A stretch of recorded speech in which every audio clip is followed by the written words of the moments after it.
अस्सलाम वालेकुम मेरे दोस्तों, उम्मीद है आप सब लोग खैरियत से होंगे। वेलकम करता हूं आपको अपने आज के नए व्लॉग में। पता है कि मैं पुर्तगाल के नेगेटिव पॉजिटिव पॉइंट यहां लोगों को बताता रहता हूं कि क्या आपको सोच के आना चाहिए। अभी मेरी एक भाई से मुलाकात हुई और ये ताल्लुक़ रखते हैं इंडिया से। इन्होंने मुझे बताया कि ये इंडिया से ही मेरी वीडियोस को फॉलो करते थे और मुझे पहचाना इन्होंने, तो मैंने कहा आपके 5 मिनट चाहिए होंगे। थोड़ी सी बुरी बात ये है कि ये वापस जा रहे हैं इंडिया, और यहाँ क्या इनको इनकी थॉट थे, क्या इनकी फीलिंग थी जब ये यहाँ पर आए, और उसके बाद आने के बाद इनको क्या यहाँ महसूस हुआ, और क्यों ये अपने जितने ख्वाब लेकर यहाँ पर आए थे उसको छोड़ के जा रहे हैं। तो मज़ीद डिटेल इनसे बात करेंगे। सत श्री अकाल पाजी, कैसे हैं आप? सत श्री अकाल भाजी, सारे सत श्री अकाल। मेरा नाम है रंजीत है, मैं इंडिया से बिलोंग करता हूँ। ठीक है, मुझे ये बताइएगा आप पुर्तगाल कितने दिन रहे और वापस क्यों जा रहे हैं आप? मैं तकरीबन पुर्तगाल अभी 1 महीना हो चला है मुझे। ठीक है। 1 महीने के बाद मैं वापस चला जाऊंगा थोड़े दिनों के बाद। मतलब टोटल 1 महीना आप रुके। आप यहाँ क्या सोच कर आए थे कि आप परमानेंट सेटलमेंट के लिए आए थे, या आपने सोचा था कि 10-12 दिन रहूँगा और वापस जाऊँगा? हाँ नहीं, मैं एक्चुअली मेरी प्लानिंग तो यही थी कि यहाँ पर सेटल होना है। अच्छा। लेकिन जैसे ही इनका माहौल देखा मैंने, थोड़ा टफ माहौल है। तो अभी मैंने 1 महीना यहाँ रहने के बाद मैंने डिसाइड किया कि नहीं, मेरे लिए मेरी भारत माता या मेरी वहाँ की ज़िंदगी मेरी ज़्यादा आसान थी और अच्छे तरीके से मैं वहाँ जी रहा था। यहाँ पर इतनी फास्ट लाइफ है कि मेरे को वो सूट नहीं पाया। अच्छा, आप इंग्लैंड में भी, अभी आपने मुझे बताया इंग्लैंड में भी रह चुके हैं, कई अरसा आपने इंग्लैंड में भी निकाला, तो ये इसको मैं होम सिकनेस कह लूँ, या जो आप पुर्तगाल को लेके पहली बार यहाँ आए सोच कर आए उसके हिसाब से आपको नेगेटिव चीज़ें मिली, या आप वापस जा रहे हैं? क्या सोचूं मैं इसको? जी, यहाँ पर बिज़नेस करने के लिए सबसे पहले तो मुझे इसकी लोकल लैंग्वेज को जानना पड़ेगा, उसको पहचानना पड़ेगा। कुछ समय गुजारूंगा तभी मैं बिज़नेस कर पाऊंगा, अदरवाइज़ मेरे पैसे का रिस्क मुझे लग रहा है भाई, यहाँ पर रिस्क ज़्यादा होगा। जी, अभी तक मुझे बताएं, 1 महीना अगर रुके हैं तो कितना पैसा खर्चा कर दिया आपने? मैंने तकरीबन 2.5-3 लाख के नियर अबाउट मैंने अपना पैसा खर्च कर दिया यहाँ पर। अच्छा, आपको इस बात का भी पता है कि आप यहाँ ओवर स्टे हो चुके हैं और आप अभी वापस जाएंगे इंडिया, तो अब दोबारा शायद आने में आपके मुश्किल हो, क्योंकि पासपोर्ट आपका वीज़ा आपका एक्सपायर हो चुका है। जी जी। और ये वही शेंजन कंट्री है जिसके लिए लोग मेरे पास इंडिया से, पाकिस्तान से, पूरे एशियन रीजन से फ़ोन आते हैं। टर्की से भी लोगों के फ़ोन आ रहे हैं, वो मुझसे बोल रहे हैं कि मुर्जा भाई कोई 30 लाख, 35 लाख, 50 लाख रुपए देके किसी तरह हम यहाँ आ सके, और ये अपॉर्चुनिटी जो कि आपने बड़े कम पैसों में हासिल की थी और इसको आप छोड़ के जा रहे हैं, इसके बारे में कुछ? इसके बारे में ये कहना चाहता हूँ कि अगर तो कुछ लोग 15, 20, 50 लाख लगा कर आ रहे हैं, उनके लिए ये कंट्री नहीं है। इतना बड़ा बजट में नहीं आना चाहिए यहाँ पर। ये आना है तो फिर वापस नहीं जा सकता, क्योंकि मेरा तो घूमने का शौक़ था, तो इसलिए मैं बहुत सारी वैसे भी पहले भी कंट्रियाँ घूम रहा हूँ, और मेरा इतना ज़्यादा बजट नहीं होता था, 2-2.5 लाख का ही बजट होता था पूरे ट्रिप। लेकिन बात यह है कि इस बार तो आप यही सोच के आए थे ना यहाँ सेटल होना है, बट आप यहाँ पे ओवर स्टे हो गए, तो अब ये अगली बार घूमने में आपको प्रॉब्लम कर सकता है।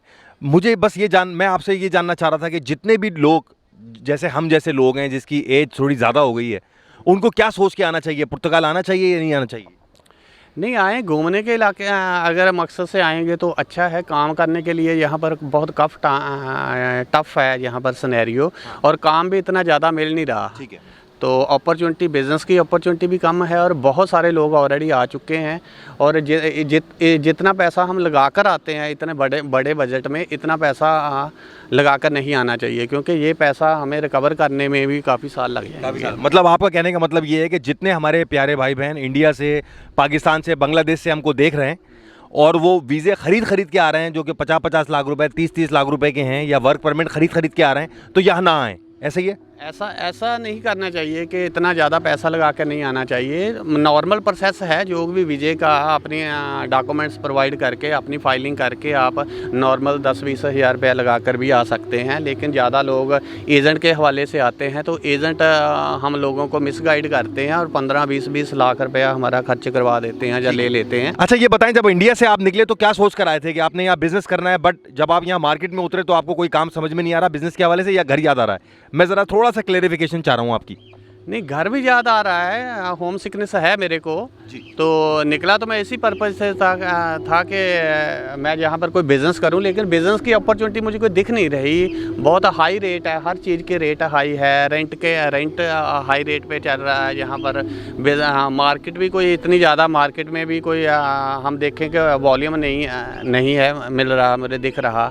तो इतना पैसा मैं रिस्क में नहीं डालना चाहता, क्योंकि इसको यहाँ पर समझने के लिए भी मुझे कुछ समझ चाहिए। चाहिए इस मार्केट। ठीक है, तो आप अपनी जो कंफर्ट लाइफ थी, जो आपके आप बता रहे हैं इंडिया में आपकी अच्छी जॉब थी, तो आप वापस जाके अपनी कंफर्ट लाइफ में ही रहना चाहते हैं, यहाँ स्ट्रगल के मूड में नहीं है अभी आप। अच्छा, दूसरा मुझे बताइएगा, अभी आपको जो बेड स्पेस मिली, आप मरीना ग्रैंडे में, यहाँ लिरिया के जो डिस्ट्रिक्ट है यहाँ रह रहे हैं, तो बेड स्पेस यहाँ कितने की मिली आपको?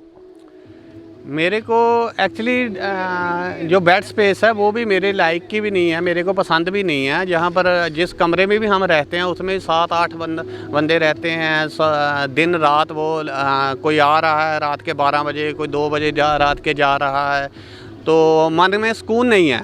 सुकून नहीं है। अगर हम अच्छी लाइफ चाहते हैं तो मेरे को इंडिया ज़्यादा बेटर लगा यहाँ पर। ठीक है, दूसरा ये मिली कितने की आपको बेड स्पेस जो 20 बंदों के साथ मिली है? 20 बंदों के साथ मुझे अप्रॉक्सीमेट 150 यूरो की बेड स्पेस ही है अकेली। 150 यूरो की बेड स्पेस, वो भी 20 लोग साथ हैं आपके? इसके साथ खाना खाना है तो उसमें भी 100-150 यूरो का खर्चा आ जाता है। अगर मतलब महीना आप ये समझ लें कि 150 यूरो की बेड स्पेस हो गई और 150 यूरो आपका खाने का हो गया, तो 300 यूरो मंथली आपको चाहिए ही चाहिए। यहाँ पे काम मिले ना मिले आपको खर्चा करना है जेब से। बिल्कुल बिल्कुल। इंडिया के हिसाब से देखें तो 30 से 40 हज़ार रुपया पर मंथ आपका खर्चा आएगा, चाहे आप कुछ खाओ चाहे ना, मतलब यहाँ पर और खर्चा करो चाहे ना करो, मिनिमम इतना खर्चा है आपका। ठीक है। अच्छा, व्यूअर्स को एक चीज़ और बताते जाएं, जो आप वापस जा रहे हैं और आपका वीज़ा एक्सपायर हो गया है, तो यहाँ इमिग्रेशन में आपको रोकेंगे या आपको इंडिया में रोकेंगे, तंग करेंगे? नहीं, ऐसा कुछ नहीं है। इमिग्रेशन में रोकने का कोई चांस नहीं है, क्योंकि यहाँ पर जो रूल है, यहाँ पर पे हम अगर ओवरस्टे करते हैं तो इजीली जा सकते हैं। इंडिया में भी कोई नहीं पूछा। मेरे हिसाब से 20, 22, 25 साल के लड़के लड़कियों को आना चाहिए, क्योंकि वो यंग ब्लड होता है, उनके सपने भी अच्छे होते हैं। हम तो अपनी लाइफ काफ़ी हद तक निकाल चुके हैं, तो वो लोग अपना 3, 4, 5 साल लगाकर अपने पेपर भी बना सकते हैं यहाँ इजीली, क्योंकि बाकी यूरोप कंट्रियों के अलावा यहाँ पर इजीली पेपर भी प्रोवाइड हो जाते हैं और उनको पासपोर्ट भी प्रोवाइड हो जाएगा और वो अपने इजीली अपने सपने पूरे कर सकते हैं।